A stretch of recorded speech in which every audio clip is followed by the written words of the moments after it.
ओशो के अनुसार धर्म का कौन सा मार्ग सही है, ज्ञान, भक्ति अथवा कर्मयोग? ओशो की दृष्टि में कोई ज्ञान, भक्ति और कर्म पृथक मार्ग नहीं है। ज्ञान रहित भक्ति अंधी है जो कहीं भी नहीं ले जा सकती। भक्ति रहित ज्ञान बिल्कुल रूखा और मानसिक है, बिना जड़ों का। अकेला कर्म हो, भक्ति व ज्ञान न हो तो कर्म अंधा व नीरस होगा। कर्म रहित ज्ञान बंध्या होगा, मुर्दा, सृजनात्मकता नहीं। कर्म उसे जीवंत बनाता है। ये तीनों बिल्कुल संयुक्त और इकट्ठे हैं।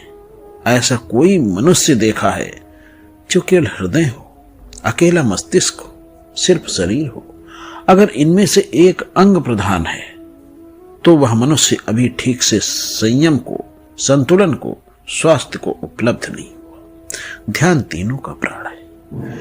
अगर कर्म में ध्यान हो तो कर्म करने योग्य हो जाता है। अगर प्रेम ध्यान युक्त हो तो प्रेम भक्ति हो जाता है। अगर ज्ञान ध्यानपूर्ण हो तो ज्ञान ज्ञान योग हो जाता है।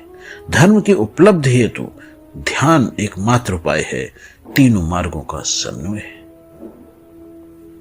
ध्यान न तो ज्ञान है, क्योंकि कोई ग्रंथ पढ़ने से ध्यान नहीं उपलब्ध होता, और न ध्यान भक्ति है, क्योंकि गिड़गिड़ाने से और प्रार्थना करने से, नाचने से, कूदने से और संगीत में अपने को भुलाने से कोई ध्यान उपलब्ध नहीं होता।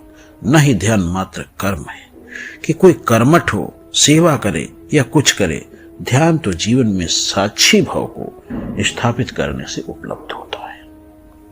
जापान में एक साधु था, लिंची। किसी ने उससे पूछा कि क्या है तुम्हारी साधना? लिंची ने कहा, जो भी करता हूं उसे बोधपूर्वक करता हूं। सुबह झाड़ू लगाता हूं तो उसे भी बोधपूर्वक लगाता हूं। बगीचे में जाकर गड्ढा खोदता हूं तो उसे भी बोधपूर्वक खोदता हूं। भोजन करता हूं तो भी, और कपड़े पहनता हूं तो भी। इस बोधपूर्वक करने में ही कर्म ध्यान का हिस्सा हो जाता है। प्रेम और बोधपूर्वक न हो, प्रेम अगर बोधपूर्वक न हो तो वासना और मोह बंधन बन जाता है। प्रेम यदि बोधपूर्वक हो तो प्रेम बड़ी मुक्ति और भक्ति हो जाता है। ज्ञान जब बोधपूर्वक हो तो विचार शक्ति जागृत होना शुरू हो जाती है। भीतर से सत्य का उद्घाटन शुरू हो जाता है। केवल तर्कों व उधार विचारों को इकट्ठा करने से मन का बोझ बढ़ जाता है, चैतन्य का संचार नहीं होता। ध्यान से रिक्त कर्म अहंकार को मजबूत करने का साधन हो जाएंगे। कर्म की सफलता में रस और असफलता में विषाद होता है। फिर चाहे वह दुकान हो, चाहे आश्रम हो, ध्यान पूर्ण कर्म अनासक्त हो जाएंगे। धर्म का संबंध आत्म विस्मरण से नहीं, सेल्फ फॉरगेटफुलनेस से नहीं, बल्कि सेल्फ रिमेम्बरिंग, आत्म स्मरण से है।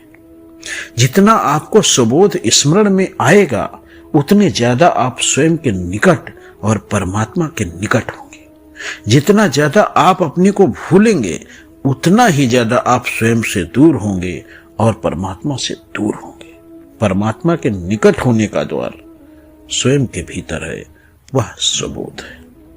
जितना होश जागेगा उतनी ही जीवन में पूर्णता निकट आती है। पूर्णता मुक्ति है, और पूर्णता के लिए बड़ा इंटीग्रेटेड, बड़ा संयुक्त मार्ग है ध्यान का, होश का, जागृत का, आत्मस्मरण।